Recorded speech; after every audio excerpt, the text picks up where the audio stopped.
Welcome to Any Housing Market. Thanks so much for joining us today. We have one of my awesome friends I've known forever from way back in the Remax days with Remax Ability Plus.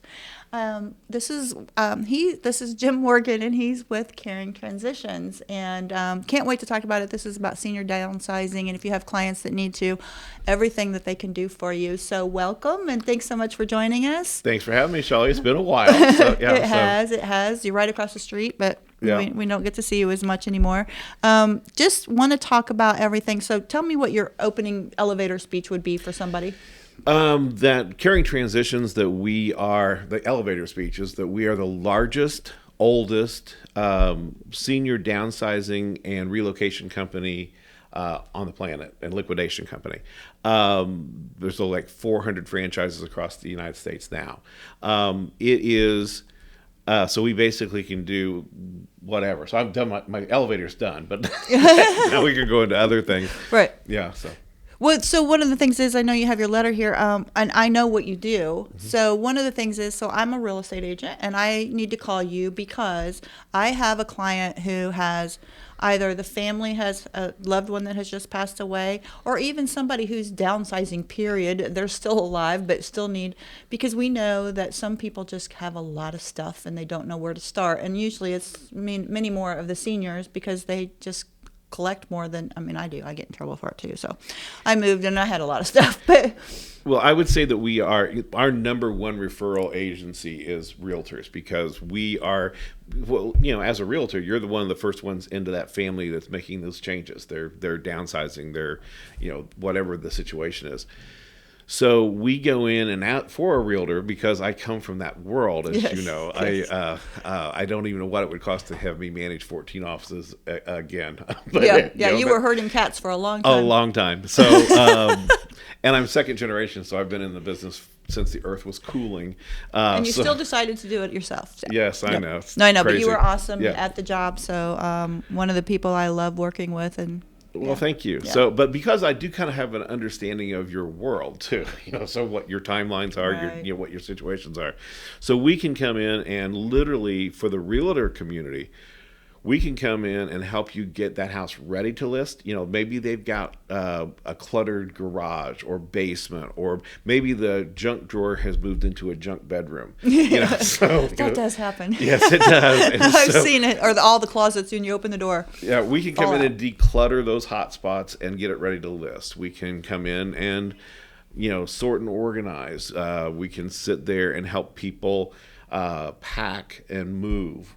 Even before that, say if they are a senior and they're downsizing to a senior living, it's really hard to get your head wrapped around the fact I'm moving from this 3,500 square foot home to an 800 square foot apartment. Yes. What can I take? And this is one of the things that is often a part of the sale that it's a hard time to get the clients and their families to go with, because they can do it themselves. Okay, they just think they can. And then I just moved a family to Chicago, and the movers that I work with came back and were like, oh my God, there's no room for them to walk in there. Well, I had been asking them to let me have the Caring Transitions in Chicago go measure that apartment, so we could have gone back and helped them figure out how many clothes they could take, how many dishes they could take, how many... And you can figure that out. Oh, yes. We do space planning, the whole bit. So... Which furniture you can't take? Exactly. Because when it all gets there and you paid for it to get there, and now what do you do? And they refused to have us do that. In fact, they kept putting us off. And this happens a lot. Because you don't know what you're doing. They haven't moved in 50 years, right? Yeah. And so then when they see a price to move to Chicago, and most of that cost was the drive to Chicago and back, they said, well, you guys are too high. Okay. And so then nothing happens, and all of a sudden I get a phone call. We want you to do it, and can you do it in 3 days? Right, yeah. All of a sudden it's do it now. Yeah. Well, what happened is they shopped around and found out that, no, we were not high. Okay. So you're very competitive. Yeah. So we usually win that argument. Okay. So, but it's a situation to where all of a sudden we had to do it quickly. Well, now they have all this stuff there. Okay. I would like to have been able to help them prepare for that, because we literally will go in and say, okay, we'll measure the closets, and you have this much hanging space, and we can literally take all their stuff out of their closet, put tape on the bars, and say, okay, now fill that space because that's all you have at this new So there's a place. trick, everybody, just for you only. Yeah, Yes. exactly. Same thing in the kitchen cabinet. You take other stuff out, you've got this many shelves, this much space, put back what you want. Okay. So that helps you make those decisions sometimes. And who's doing this? We have a team of people that I've got several different people, Kim Reed and Aubrey Shopper. We've got all these people that are phenomenal, that they are actually much better with the hands-on than I am. Okay. I have a tendency to, if you disc, I'm kind of a D with like D subparts. They're much more, they can sit there and be very patient, hand holding, and that's a man versus woman period, though. Could right? be, right? So yeah. I bite my tongue a lot and can do it, but they're much better than and we probably get to where you were trying to get us to go, but just a little longer. Exactly. Yeah. Well, and then they're all employees, though. That's another major benefit, right? They are full. Not just they're random full people employees, that day. and they've all been. We all have to go through background checks and all that kind of stuff because we're coming in people's homes. Yeah. So, and we do predominantly our main business is downsizing seniors. That's the main thing. But we just moved a colt, that got cut from the team to Alabama. So we can do, you don't have to have gray hair. We can do anybody. Yeah. So, Well, a lot of people, and just one of the things you do is your auction site, which I'm going to definitely talk about that. But I know when I moved from one style of decor to another style. Not everybody leaves with their stuff at any age. They just change what they are going to do 100%, or getting married and now you've got to get rid of this stuff. So you guys can do all of that as well. Well, I've got a client right now that we just signed this client, and we're going to. They're a couple that it's really kind of cute. They knew each other in high school, and then they were both married, and then they both lost their spouses, and they bumped into each other again. I hear this story all the time. And now they're getting married. So we are. Right now, this next week, we're going in and we're moving a bunch of furniture from his home in Noblesville to his son's home in Carmel. Then we're coming back and doing a downsizing auction for the stuff in his house that she doesn't want, she's going to move some stuff from hers. Then I just confirmed that in November, I'm going out to her place in Southside and then moving her stuff to their all of house. that already stresses me out. Yeah. Like somebody actually thinking they can do all of that and have the resources to figure out how to find it. And I know your mailing list is huge, so you can get that out there. But you don't do on-site auctions, correct? Normally, we do them in the home. You do now still. Well, Sometimes they're always in. Because I know I'm on your auction list, but I've never seen one in the house. They're always in the house. Okay, but they're on. It's in the house even though it's on the auction site. Correct. Oh. We never move anything, so we just go in. Our team will come in and we stage things, photograph things, measure things. We're Googling things, find out what in the world this thing is, because we're always finding things we've never seen before. We then run the auction. We pay an outside marketing company to make it pretty and to do all kinds of drip campaigns.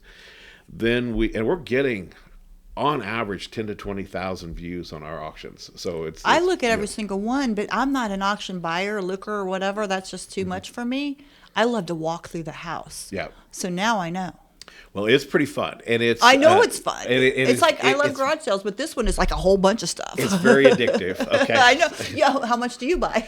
I have rules. Okay, and so it has to be something that amuses me. It has to be something small enough that I can. What's the coolest thing you've ever gotten that you amused you? I'm a history nerd. Okay, I know. So I found a saddlebag from a Civil War doctor with all the bottles of drugs in them.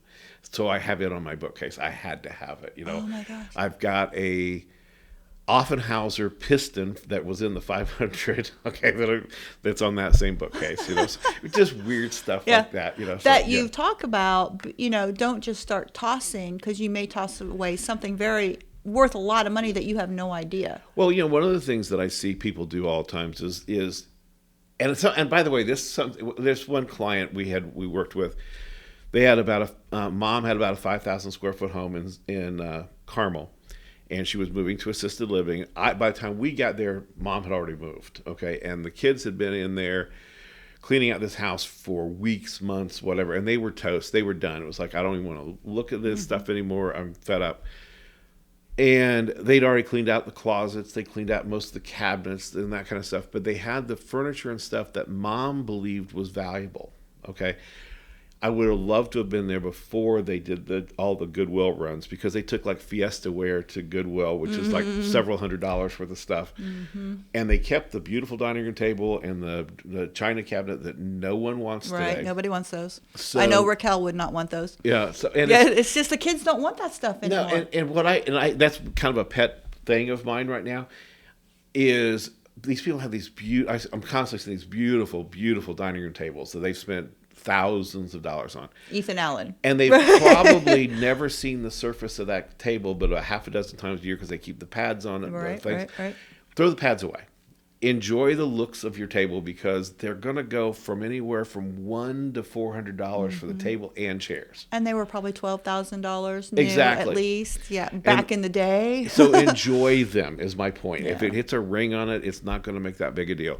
Yeah, protecting it for the next generation, it doesn't matter. That want it. Yes, Yeah. exactly. And then the china cabinets right now, the only people that buy those are bourbon collectors, because they can buy them cheap and keep their thousands of dollars Or of they bourbon clean. rehab them and paint them and do all Or make something a fun with coffee them. Yeah, shop coffee with with everything, lights yeah. and everything. Yeah. Yeah, I've seen that. So there's those kind of things. And so a lot of times the perception of what's valuable and what's valuable are very different. So that's part of the conversation I'm having.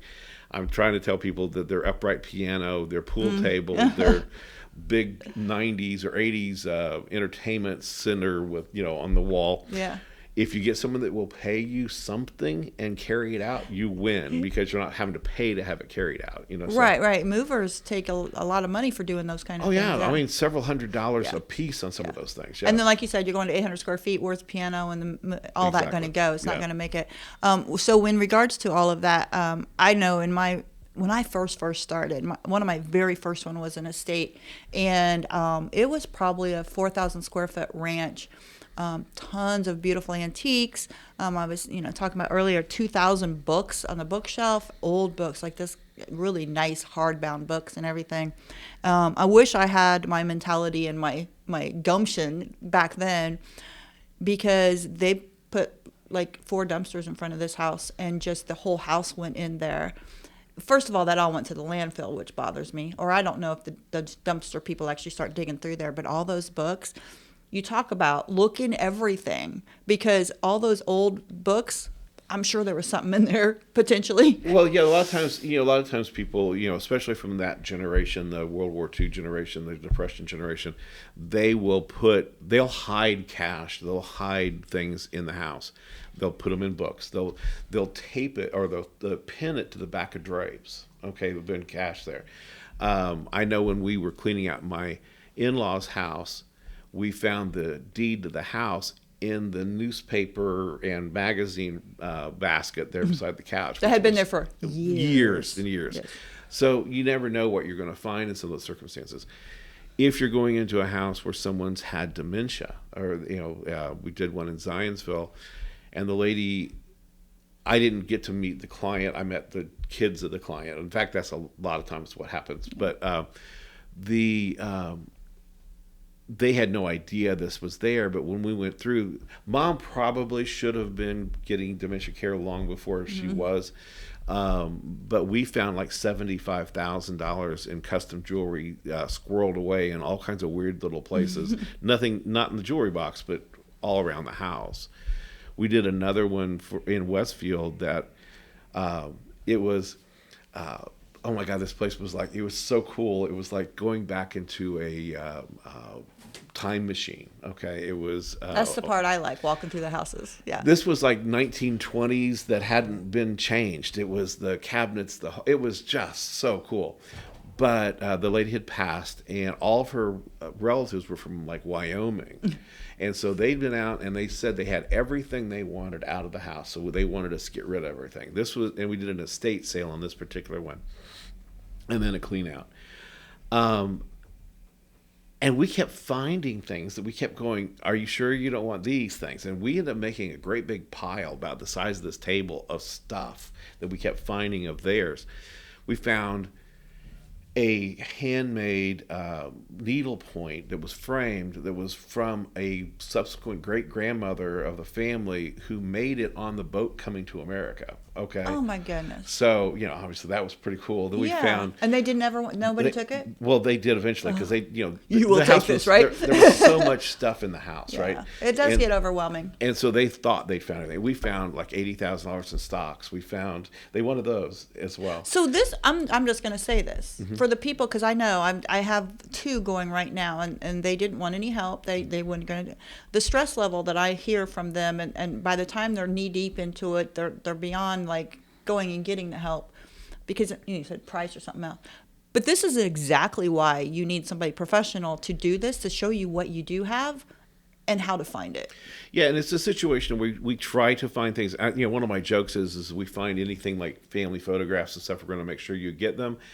And then the joke is sometimes we find certain kind of photographs, make sure you never see them. Right. But anyway, you never know what you'll find. So if you think you're dying, start to clear out. Well, we've found, for instance, we've been able to find things for people, and we've even done we do a lot of hoarder houses, which is an adventure. And it's amazing how many there are. Oh yeah, and different levels that don't look like it from the outside.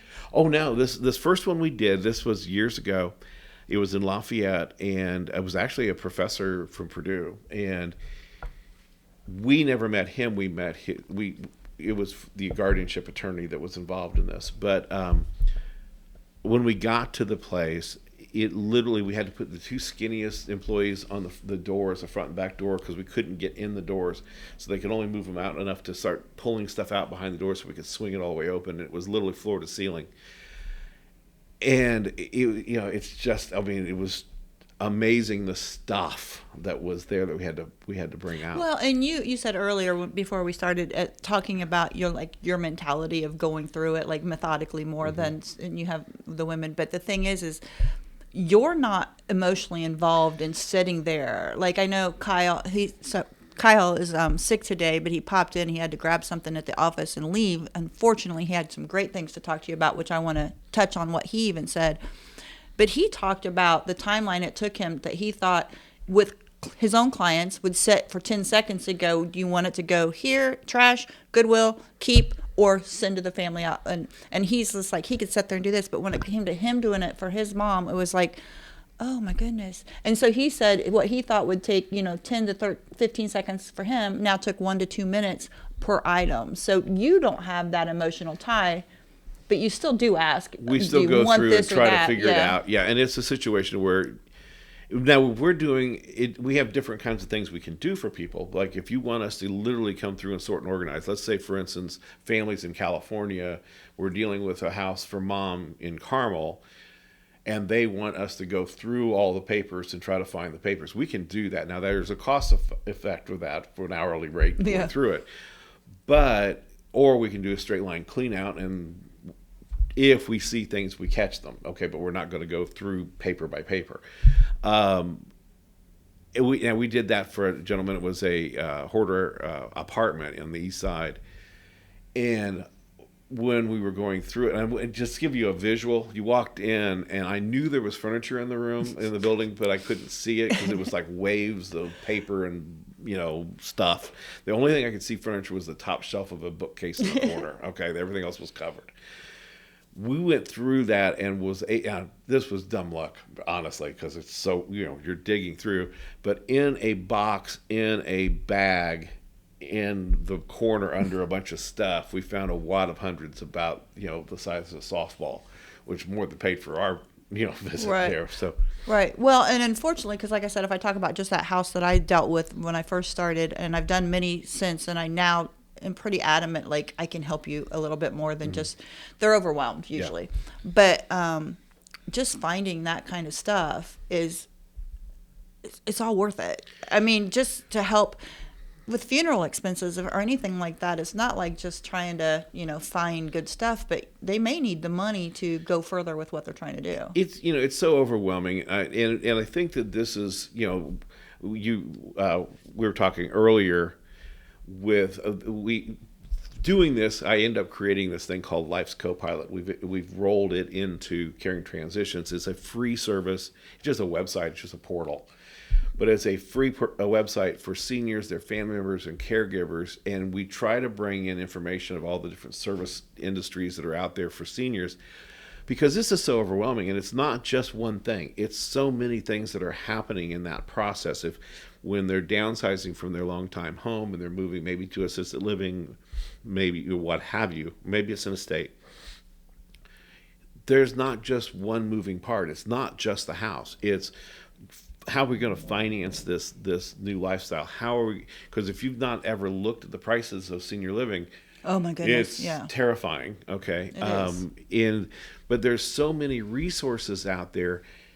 It's not so terrifying if you know what resources there are. Well, for anybody, it's not even knowing what to ask. Well, it's like, an example, and that's kind of how I got into this. Is I was the only sibling that stayed in state, so I'm the one that downsized my in-laws, my parents, my uncle.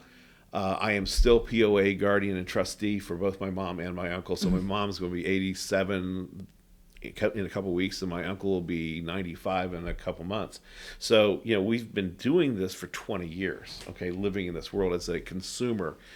So I get into this business and I start doing the dance to go out and do all the networking things. And I was so naive. I thought, I'm going to tell all these people about caring transitions and all these things we do, and people are going to go, man, that's great, and I'll never have to go do it again because I've already got the word out, right?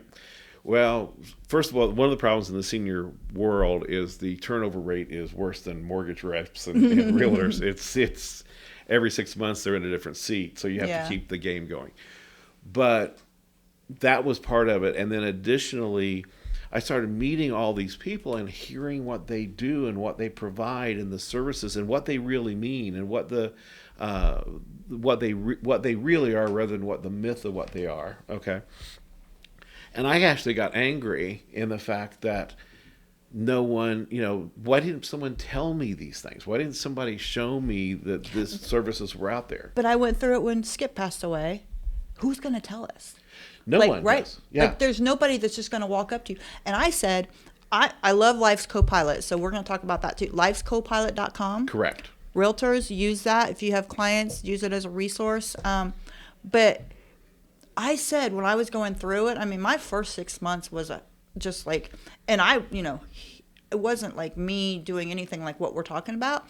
But the things I didn't know to ask or figure out, I didn't even know who to go to. I was like, there's got to be some place where I can just know, here's the steps. This is what you need to ask. This is where you need to go. And if you take this route, you need to go this route. I mean, Social Security, that's a whole different thing. And I know you have seminars, like you said, once a month, twice a month on Life's Copilot. We bring somebody in that's an expert on some topic in the senior world. It's online then? Yeah, it's so online. Like a video? Is it live? Or? It's on Zoom and it's on Facebook Live. Okay, and then it's recorded. So there's back ones? If you want to find all of them, my website is so cheap. It's a Squarespace website because it's free. And so it overwhelms. Like if you try to pull the videos up on the phone, it crashes. Okay, so I've got my Life's Copilot YouTube page, and it's got everything there, and it's easy. You can pull that up on anything, so it's pretty easy to do too. Well, it is overwhelming, and like I said, I just was amazed that I needed to know so much, and I knew nothing, but I didn't know who to ask, and it was years I was finding out. Oh, you didn't do that. Oh, you really should have done that. So, one of the things I'll talk about, with this, I think correlates is plan ahead. So many people go through this process going to senior living or start having dementia and everything like that. I literally tell all my kids, I have a file that says if I die, and I just throw things in it because I'm not the type of person that gets really organized, but it's like, oh, they probably should know this. Passwords. Yeah. Passwords are like, what are they going to do? Get into your phone? Whatever. I have all the passwords. She has to ask me for That's Raquel piping in, my daughter. But just preparing to not put your family through. We already are sad you're gone, and now we're trying to figure out, and then sit there and get rid of stuff that they probably, if they were sitting next to you, would be really upset with you. That's so emotional. Well, sometimes too, I think that's like this one family I was talking about that had just had it and they wanted us to come in and do it. We ended up doing, I call these like a compassionate clean out. Okay. It was an auction. I told them up front, you're probably not going to make any money, but we can try to get your stuff to pay to get your stuff out. Yeah. Okay. And that's kind of what the goal is. Yeah. Because it's expensive. It is. And so we ended up doing the auction. And everything sold. Okay, now again, it was stuff like, but we gave them an excuse to get them off the hook with mom and dad, or with mom on the dining room table and the china cabinet, Right. because they didn't give it to Goodwill or something. Right. The market determined what the price was. So Right. so the kids were off the hook. I think Right. that was a big deal, and they end up walking out. They end up carrying a bag of towels out, and everything else was gone. And they were thrilled because it didn't cost them anything to get the house cleaned out. So that worked out great. We can do an estate sale. I haven't done one in about 4 years because I very rarely ever run into a client that it makes any sense in 2024. Okay. Part of it is just from a security standpoint. And there's still companies out there trying to do it. I don't really understand Right. why. But when you're doing an estate sale, you're literally inviting the entire world in the door without any vetting. You're asking them to come in. And that's kind of interesting. Okay. And I have a chip on my shoulder because my mom's neighbor did, and then my mom got robbed like a week later because they saw this little old lady with her little King Charles Cavalier and saw an easy target. Okay, Yeah. and the police said it obviously came from Yeah. that. So I have a little bit of a chip on my shoulder on that. Well, with an online auction, we can control it.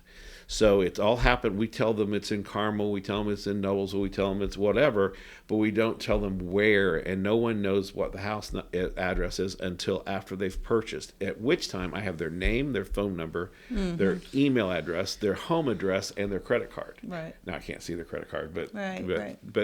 you're not going to find people that are going to try to do things. Yeah. So that makes a big difference.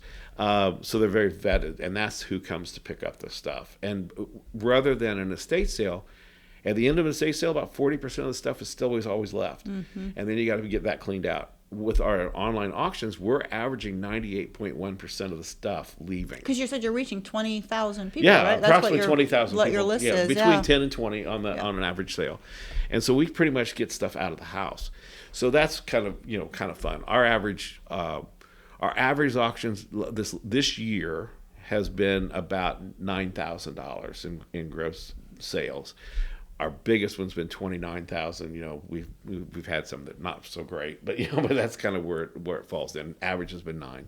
What do you find is the biggest problem, or I don't know if that's the right word, of just what people really don't expect that they should have came to you sooner because they didn't expect? Like, what did we deal with that, I've never had to do this yet, thank goodness, other than Skip, but it was all my stuff too. Well, they spend too much time trying to do it themselves, and then they end up giving away all the stuff that has some value, and they keep the stuff that doesn't have value. That's one thing.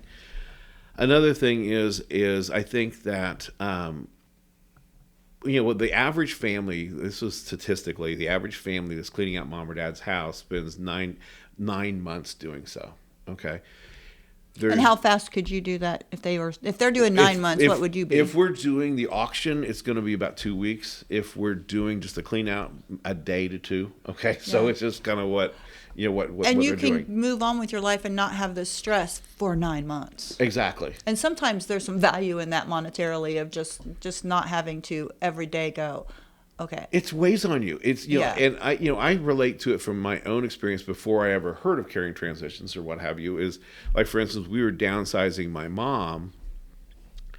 They lived in that house for 50 years. Okay, it was a 2,500 square foot home plus a cellar, and then was full of stuff, and then they had a 52 by 75 foot pole barn. Okay, and in the back corner of the pole barn was a U-Haul truck that Dad bought to put the good stuff that the truck never ran, but it was a storage unit. And my son and I, we had 60 days. We sold it to a hard money investor, so we had 60 days he gave us to clean out. And my son and I would go up there after work, like 3 days in a row. We'd go up there, and we'd walk through every room. And we would pick things up and look at it and get caught up in the, oh my God, I never saw this before, type thing. And we went through every room, and we'd end up on the back porch smoking a cigar, drinking a bourbon, watching the sunset. And we didn't do a thing because we were so overwhelmed. We didn't have a clue where to even begin. Yeah. So on day 4, we finally go, okay, we got to start here. Okay. Yeah. And by the way, there's some stuff that I was going to get back to that's still in my office that I haven't gotten back to. And that's been 7 years, but it's still there. But anyway. Hire some of your people. Well, I'm just about like going through it. I found these old. I was furious. My parents. There was these old family Bibles out in the tool shed, and I'm like, and of course I haven't looked at them since. But my point is it gets so overwhelming. You get to where you just freeze. Yep. Okay. And you can't figure out where to even begin. Well, we don't have that problem. We can come in and get that done. So those are some things, and we literally can be. We can be the easy button. You just push the easy button, and we'll literally do everything for you. Any possible thing you need to be done. We'll ship stuff to family members. We'll do whatever you need to. That's a big part of it, yeah. because I know when I first started too, there was a organizer that was helping one of my clients, and they had hired them already. And I loved what she did, and I've never would have thought of this, but it's so easy. She had bins. Mm-hmm. Keep, throw away, donate, then the family member's name, Susie, whatever. And it'd come up, and she literally, the poor lady, my client, but she needed it. She's like, I'm going to tell you that I got there the very beginning. She said, I'm going to give you 15 seconds to tell me which bin this goes in. If you don't tell me something in 15 minutes, it goes in the trash. She was so, matter of fact, almost I could say the word mean, but she knew what she was doing. Mm-hmm. Because otherwise that makes people just linger on each item, and she needed to get it done. So it was kind of funny. Yeah. I actually have a video of it. She'd hold it up like this, and she's like, she had a timer, and she's just like 14, 15 trash. And the lady, when it first started happening, was like, that's Susie's. And she's like, you didn't tell me that. She's like, I will get this one out and I'll put it in Susie's, but I'm not doing that again. And it was like funny. Keep, sell, Goodwill. It just started going like that out of one time when it went in the trash, because she just wanted it. But the part was too, I was amazed, that was very cool, is having to get it to family members can be daunting. Yes, it can. And packing it, shipping it, all that. Or they say they're going to come and get it, but they never do, that type of thing. So it's just trying to get these things done. You take it off the shoulders of the family saying, come get it. And then so they say, I will. You say, if you don't, here's what happens. We can do we can literally be that easy button and do everything, or you can use this like a smorgasbord. Well, we'll take a little of that, a little of this, a little of that. Right. There are things that I really will try to ask you to please let us do. Now, and these are the ones that probably the least people do. And that is the space planning, okay? And that is also, and this is again a personal thing, is the unpacking and resettling at the other side, okay? Because they're going to do it themselves. They're going to unpack. They're going to put things away. Well, if you're 80 and 90, you may or may not, okay? And then the kids may or may not, or you may not understand really the significance of it.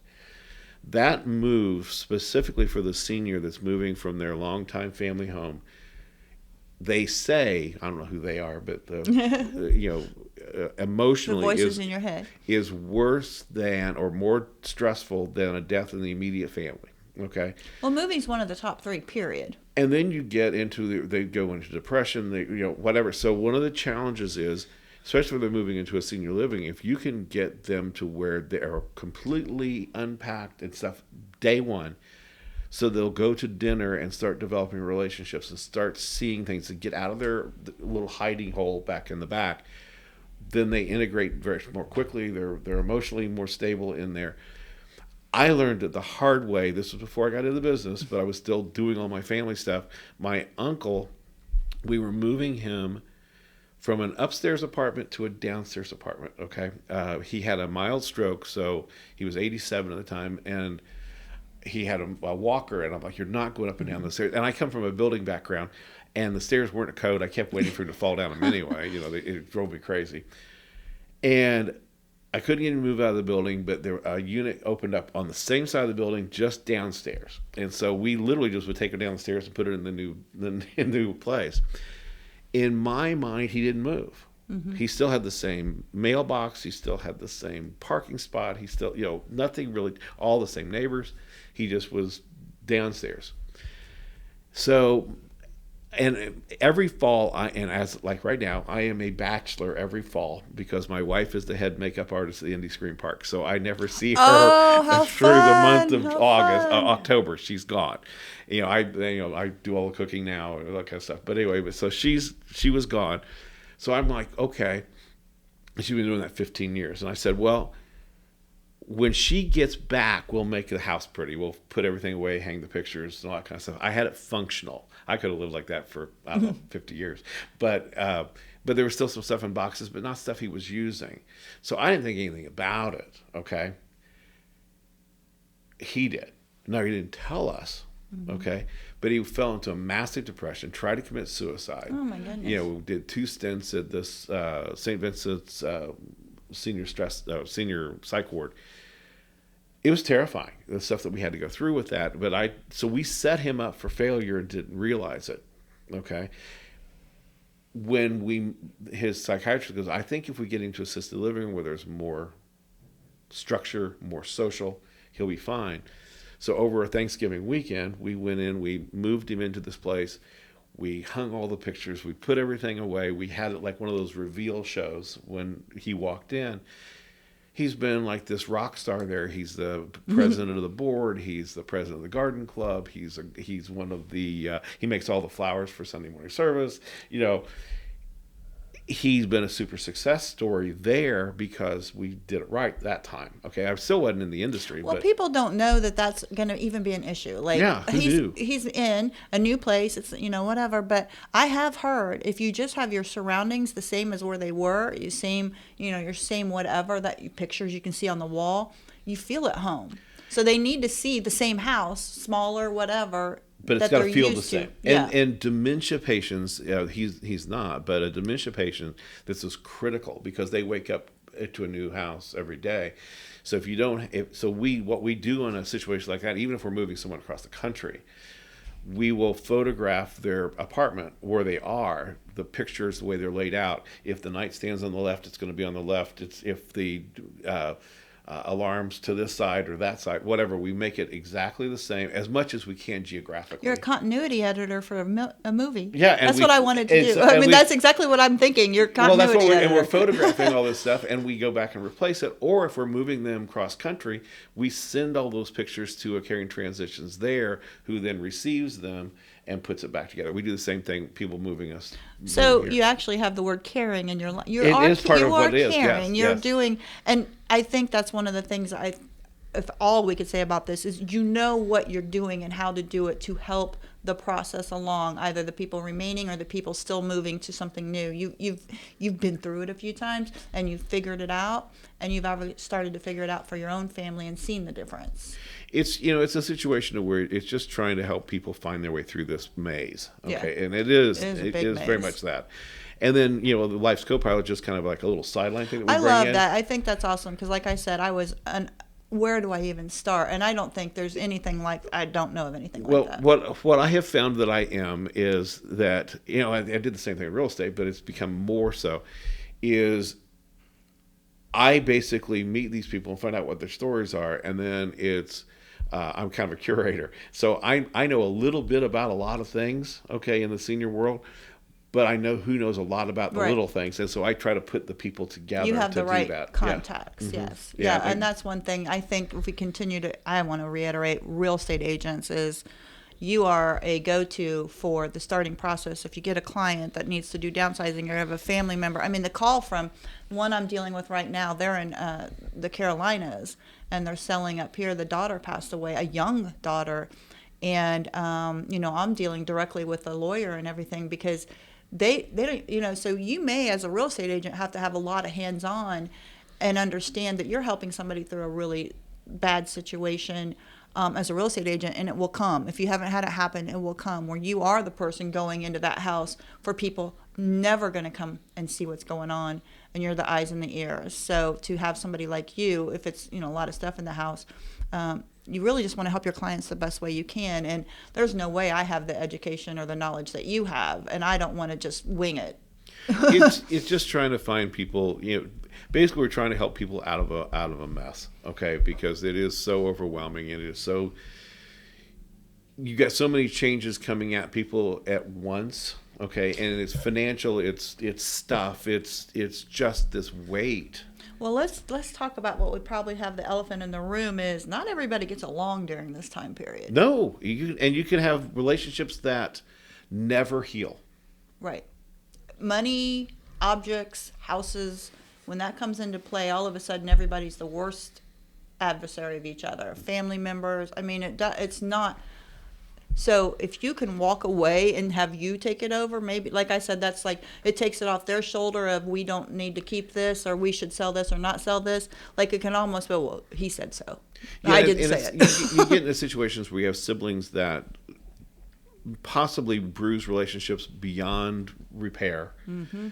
Because he didn't do this or she didn't do help and I was doing all my whatever that is. Right. I did it all and they got half the money. Yeah, exactly. I mean, unfortunately, So, yeah. that is a conversation. It's sad. And it's in a situation where you're constantly finding things like that. And it's, a lot of times my job initially is just kind of talking people through the process. Taking them off the cliff a little bit. Yeah, exactly. And it's also trying to give people a reality check. Okay. We just did one for a lady in Irvington, and oh my God, she was a sweetheart. She had lived in that house since she was in 5th grade. Her parents bought it from their parents, so it's 3 generations in that house and 3 generations of stuff in that house. Beautiful antiques. Unfortunately, antiques today, I know, it's sad. like 10 cents on the dollar what they used to be, but beautiful stuff. And I have to have this conversation with her that she is planning on doing this sale with all this antiques and all these things, and she is hoping to use that to augment her retirement. And I'm like, that ain't going to happen, okay? And I'm basically having to be that, here's the reality, here's where you're at. And I go, and I actually guessed it pretty close. I go, I think you're going to end up about, she was wanting $50,000 for her stuff, and I'm going, you're never, ever going to see that. I'm going, maybe 10, okay? And it turned out to be just about 10. But we had to help her sort through that stuff. We had to help her organize that stuff. And so we bring our team in to work with her to kind of go through, keep, sort, whatever. Then we packed her, we moved her to the new place. And then we end up helping her get through this whole process of selling the stuff off and what have you, and getting the house cleaned out. So that's, but we had to have the conversation that, it's well, I always say this, and it's what I deal with as a real estate agent as well, is I'm just here to tell you what you need to hear, not what you want to hear, right. Because I am the expert and I do this every day, and unfortunately it's not going to be probably something you want to hear, but if you don't want to listen to it and take my word for it and you go a different direction, like you said, they come back and now they want to do it tomorrow, and it's just know that that's why you're hiring an expert. You've been through it, you understand, and there's no reason for you to say something that would not be correct. You're not trying to hurt them. You're not trying to be, negative, or not trying to do anything wrong. It's just... The thing that drives me the craziest is the ones that just keep pushing us off for months, and then all of a sudden they want something in 5 minutes. Or need you to pick up the pieces that you could have. Correct. You're like doing because more now. Then what you're doing is you're not having the time to prep to make it smooth. You're going to have to kind of patch it through. We had a couple in Carmel, and we got to the house. When I initially got to the house, they were going to go use a different mover. They had, the mover had given them a price over the phone, which I knew was going to be bogus. Okay. And I'm there, I'm going, she was wanting us to do a sale. And I'm going, okay, what's going to be moved? And she couldn't tell me. And it was just overwhelming amounts of stuff. And so finally we go, well, we could give you a price on a move too, but I go, we really need to go through here and declutter this. Well, her realtor was pushing to get the house listed like on a certain date. And then I found out later that she was actually pushing for like 10 days later. If she would have had that extra 10 days, we could have decluttered the house, got it packed. So do you work closely with real estate agents? Oh, yeah. If you have one involved? Yeah, please, let's talk. Yeah. Because I want to know when your closing is. I know. Because you know that world. Yeah, I do. And it's like, if you're going to do like a sale with us, like an auction, do it before you list or after the sale before the close. So here's one thing I thought you were going to finish saying. Do it before you list and have the information of the house available, because I have walked into estate sales and I'm like, is this on the market? Because I know the area or whatever. And they're like, yeah, it's going on the market next Friday. How much? I don't know. Who's the agent? Who can I call? I don't know. Oh, absolutely. If you have your stuff there, absolutely. But it's a situation where if we're going to make a mess in there, putting all these little things in bags and boxes and what have you. If you can do that before you list and have an empty house to sell, or if you're doing it between the contract and the closing, we can easily handle those problems. And I just need to know when you need it done. We can work around it. Okay. But it's those kind of things. Well, I know what you're saying is for it to be empty, because unfortunately, if it is an older home and it's kind of still the way it has been, it does not show as well. Like I'm a big stager. I'm all into like have the house staged. Those houses are better empty, because the antiques and everything, just automatically everybody will say the house is dated because it has antiques in it. It could be a 2024 house full of antiques and people will say it's dated. It's just the mentality. So I think it is better. We can get you, because a lot of these houses have not been updated. They have not been anything for decades, and so we can get that resolved. Well, and you talked about the caring transitions. I know we've gone long on this, but I think it's a lot of good information for everybody out there. Anybody that's listening that would be a real estate agent or somebody who's dealing with this with their family. You do have the other end. So caring transitions is all over the United States. So like you said, Chicago, California, you have the counterpart to finish the job. Correct. You're not just shipping it off and saying good luck, which is nice. I think that's really good. We can move you. I always say we can move you down the hall from assisted living to like memory care, or we can move you to California. It really doesn't matter to us. So that's awesome. And your caring transitions covers mostly Hamilton County, right? Mostly Hamilton County. Where our actual zip codes we own are Fishers, Carmel, and Zionsville, but we can work any place that somebody else doesn't know the zip code. If it's an area that there's another caring transitions, we'll help you make that transition. So I always tell people, you don't have to try to remember who to call. Just call me. I'll get you with the right person. I do it all the time. I'm so glad you're here. I'm going to run into the stats really quick, and then at the end I want you to give out every piece you can so everybody can know how to find you. But just want to talk about my board just put out the September stats. So here it is, couple days into October, and then they have said what happened in September. You had said you were in real estate before, so I think we've been going through some really weird changes in the past 2 years. But these are interesting numbers, so I didn't do cities specifically. This is an overall, and in my board we cover 16 counties. We call them the donut counties, so there's 16 counties. So this is covering all of that. So active inventory right now is 11% higher than last year this time. So we are saying inventory is higher. That doesn't mean we're back to normal. We're still very low. And the interesting numbers is Marion County has had the largest growth in inventory, active inventory for the past year. And then second is Hamilton County, and third is Johnson. But Marion County is a huge, like they've just jumped. So, but a total over the 16 is 11%. Average days on market. This is one thing I think a lot of agents are not catching on to or understanding. And the average days on market are now at 38 over all 16. We talk many times about Westfield and Noblesville being maybe even much higher. That's the average days of everything staying on the market. And that is 17% higher than last month. Wow. So we have had from August to September, and I'm not counting October, this is September stats, we've had a big change. Now, we've always said, Kyle and I talk about this all the time on the market, that the seasonal part has been gone. 20, 21, 22, there were no seasons. November, December, January, we can just plan on a drop. But that went away. I think it's coming back. I think it's coming back because there's not such a, because for a long time it was like you had to just throw money at every house that came on the market. When it came on the market, you had to get it no matter what, and you sat and waited and waited and waited. Well, now people I think have the ability to sit back. So these days on market are probably going to continue to go up, and then next spring they'll come back down because it looks like we may be getting a little bit more seasonal. But so the average days on market are only up over last year 0.7%. So if you look at it year to year, this was the same last year. Yeah. So that's showing a seasonal change. Sounds a little bit more of a balanced market is what it started to. Well, and I will tell you, I have buyers who have gone and looked at houses, and we've probably, a specific couple of them, both of them seen 7, 8, 9 houses, and they haven't found what they're looking for. I didn't do that in 21, 22. Right. We may saw 2.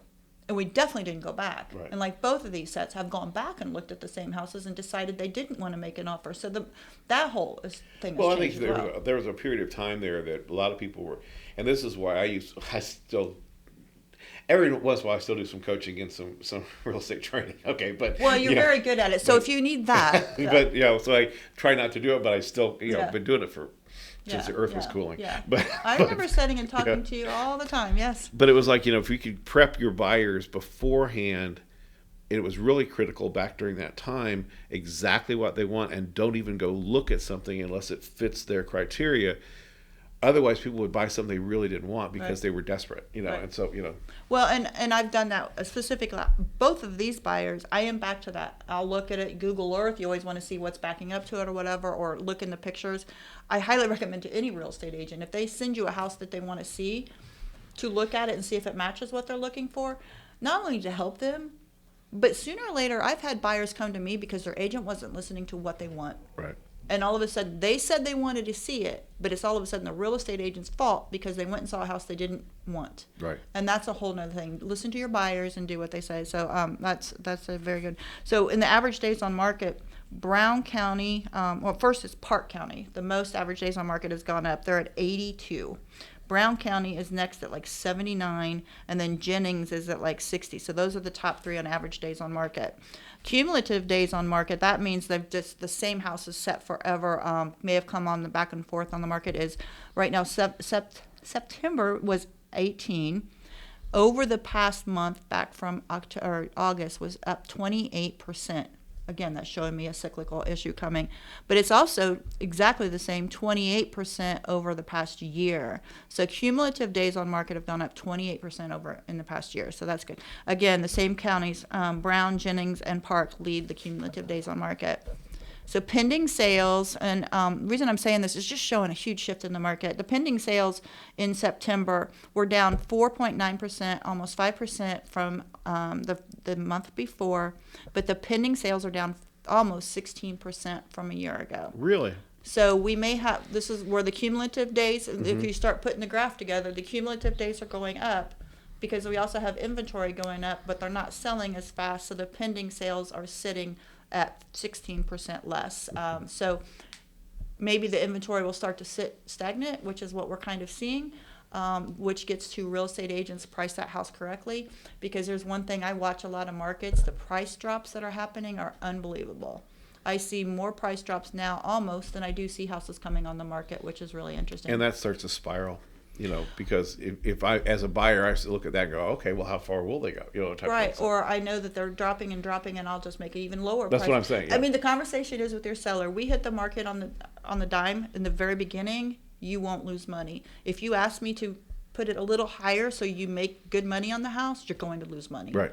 Like, again, talk to the expert. It goes below the point that it should have been, because Exactly. it starts that spiral. That's so hard to explain to Yeah. sellers. So hard to explain to sellers. Again, that's talking about trust me. This is what I do every day, and I want to get you the top dollar. But if you want to start high, you're going to go way below where we should have been and lose. You can lose $10,000-$20,000. So that's important. Again, Marion County has the highest pending right now. In Hamilton second. So Marion and Hamilton are staying very active. The other ones are not as much. And new listings, so we're down 13% over August. We're down only 5% over the year. So again, I'm saying it's a cyclical issue. Yeah. We're starting to go into the season where nobody wants to list because it's going to be the holidays, unfortunately, already. I know. Can you believe it's halfway through October? Yeah. So new listings still. The number 1 is Marion County, and then number 2 is Hamilton County. So the most active.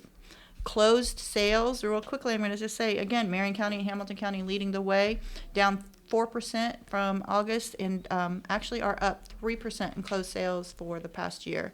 Hamilton County, this was really interesting. I just wanted to show. So if we look at January 2021, they're showing the median sale price of about $340. In September 2024, so 3 years later, the average price is about $460. So we've gone from $340 to $460 average price since January 2021. Wow. So everybody talks about housing we were talking about that affordability. earlier. I was watching. I'm not in the game as much, and so I'm sitting there looking at these prices, just wow, So Yeah, Broad Ripple specifically, when Yeah. we saw that one, and I'd have clients that would not go over that 150. Like, that's just crossing a barrier, and I think that one was 300 and something. Yeah, I know. So if we all would have known what we should have done about should have been 5 buying a years bunch ago, of houses. should have been buying houses.